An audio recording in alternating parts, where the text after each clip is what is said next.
Izoberi abanyakibiina kya NRM abaremerwe NRM primaries bahamize mukuru w'ihanga General Yoweri Kaguta Museveni abikirize okwesimbaho kandi bakamurondera obushagiki bwa nyuma yo kumubugabuganaho a State Lodge omumatemba g'ihanga izoba lya nyamwabazi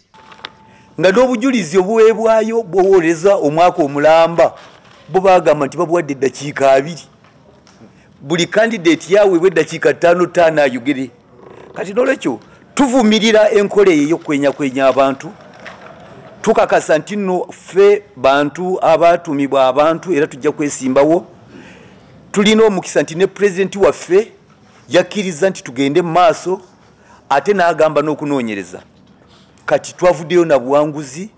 ababaka ab'ensonga tewali n'omu yavudde mu kalulu. Nyenda kukigamba ninga shatwikirize nkaba member ba parliament aba NRM sitting members ba parliament shahej aba NRM okwesimba nka independence konka hagataho hariho owa opposition kechibine cha nupu ninga FDC ninga anti ahagataho mpaho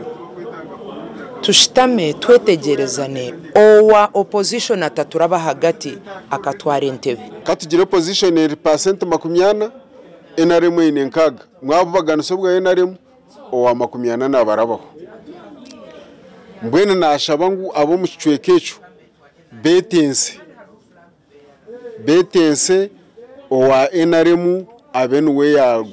hasigaremu omwe kandi wenka mukuru w'ekibina nashaba ngu kyakubenchi basika hagumamu ogwe aine bendera abandi omuryaba baraburabo bona abasingire ngu tubarakorise mazima kandi batane n'ebyo ebyarigire omu NRM tribunal ngu ekabetine mazima nakachi naffe tuli bagezi tulina obubonero bwaffe betugenda okukola ki naye nga tetubuganda kubeera mu yero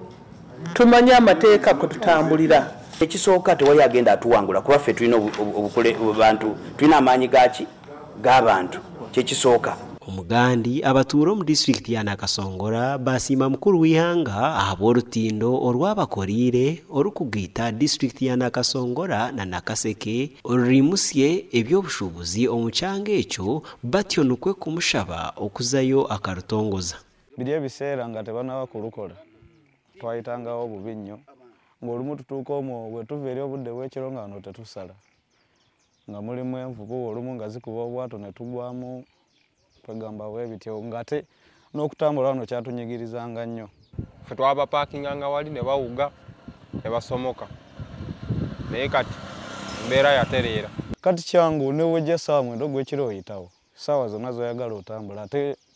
kati wano n'emmotoka ezikozesaawo nnyingi olw'ensonga n'ez'engoma kati ezisinga ziyita wano abatuura okugamba ebi babiire bari kubugabuganaho ori kukurira mobilization omu maka g'obwa President Robert Rwakandare obwabiire ari omu district egi ari kurambura projects za gavumenti obwari kurambura orutindo rwa Kashozi oruri kugita district ya Nakasongora neya Nakaseke ekiretire ebyentambura byayanguha omu district ezi kikaretera n'ebyobushobozi okweyongera twaramuso kusima President Yoweri Kaguta Museveni n'ekibiina kya NRM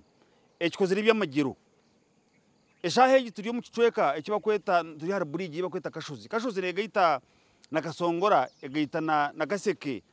egumiza mwegaita Masindi na Kyenkwanzi egumiza mwegaita naho Kiboga abantu bakaba takurabaho abantu bakana baguma mizi barabeho bwato business kaza kitambura konkawe kibiina kya NRM ekikozere by'amagiro munonga buri jeje kakorwa nambanisha na president neje kugiguraho ebyamagiro nibukozurwe abantu bariho business zabo tagiriho business kwe kwatsa konka ngaruka shaba abanya-Uganda okwesa y'ubusinge bwa NRM enguto bridge nkezi nentunguka yabona tintasi yamaka mbwene enguto ahiraga mene enguto nungi nkeje neraba ninga bridge neraba nkeje nungi aho bero takora bya bintu byawo kabirabyeho iwo n'uvunanzi wawe okukora munonga okagira intasi kugira biwarabyeho then government egi ekakubonerera